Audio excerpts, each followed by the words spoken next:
So we've talked about a lot of things you can do with your flip, but we didn't talk about one of the most basics, which is curb appeal. Curb appeal. You've heard curb appeal, I'm sure.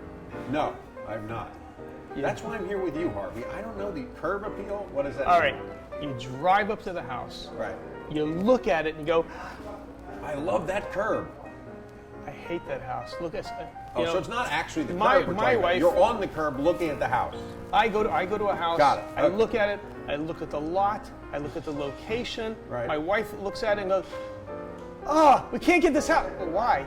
I don't like the color. Oh. Right. So a lot of people are like that. Right. It's what's your first impression? The first impression is. I gotta ask you this. Is there any color that people just don't, you should never paint your house? It's just a The color of bad the color? flamingos you talked about. The pink flamingo? Pink is not flamingos, good? You don't Okay. want pink. All right, any other? No, I mean. I was thinking of a house in a nice paisley. I That's love a little it. too busy? Depends, No? Good? depends All on the neighborhood. All right. Right? Okay. So, no, but really, so what paint color do people feel appealing? It goes with that. It goes with the house. You can't. Okay, There's can't choose. Okay. there's no rule.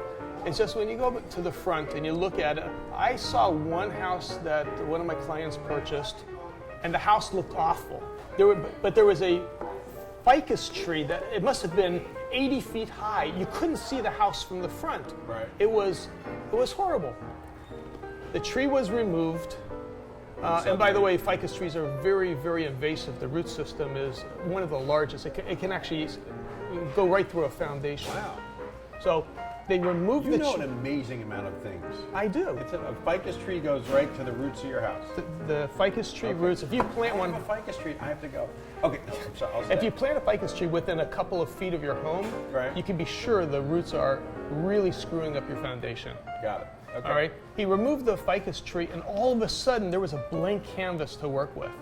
So there were a few other things done to the home, repainted, fixed some wood that was a little bit rotted, changed the front door, took out some of the really big old-fashioned shrubs and put some modern plantings in. Right. And all of a sudden the house looked beautiful, and all the things that he thought he would have to do with the house, he didn't. So that's all under the idea of curb appeal. You drive up to the curb.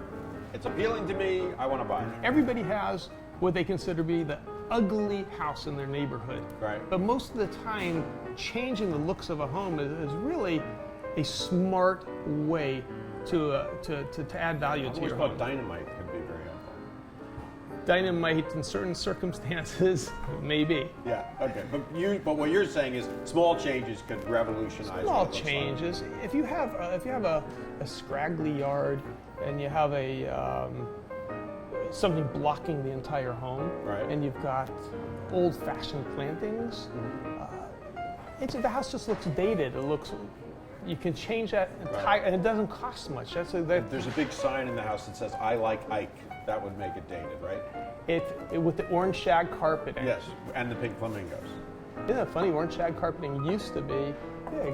So when you're doing a flip and you're adding value to your home, do something that appeals to the masses, to everyone. If you're in the Hollywood Hills and you're doing curb appeal, Right. that's going to be clean, modern landscaping, a lot of glass, just very clean lines. If you're in Brentwood or Hancock Park, it's going to be old, traditional, Got it. old growth, ivy, things of that sort. So know where you're working.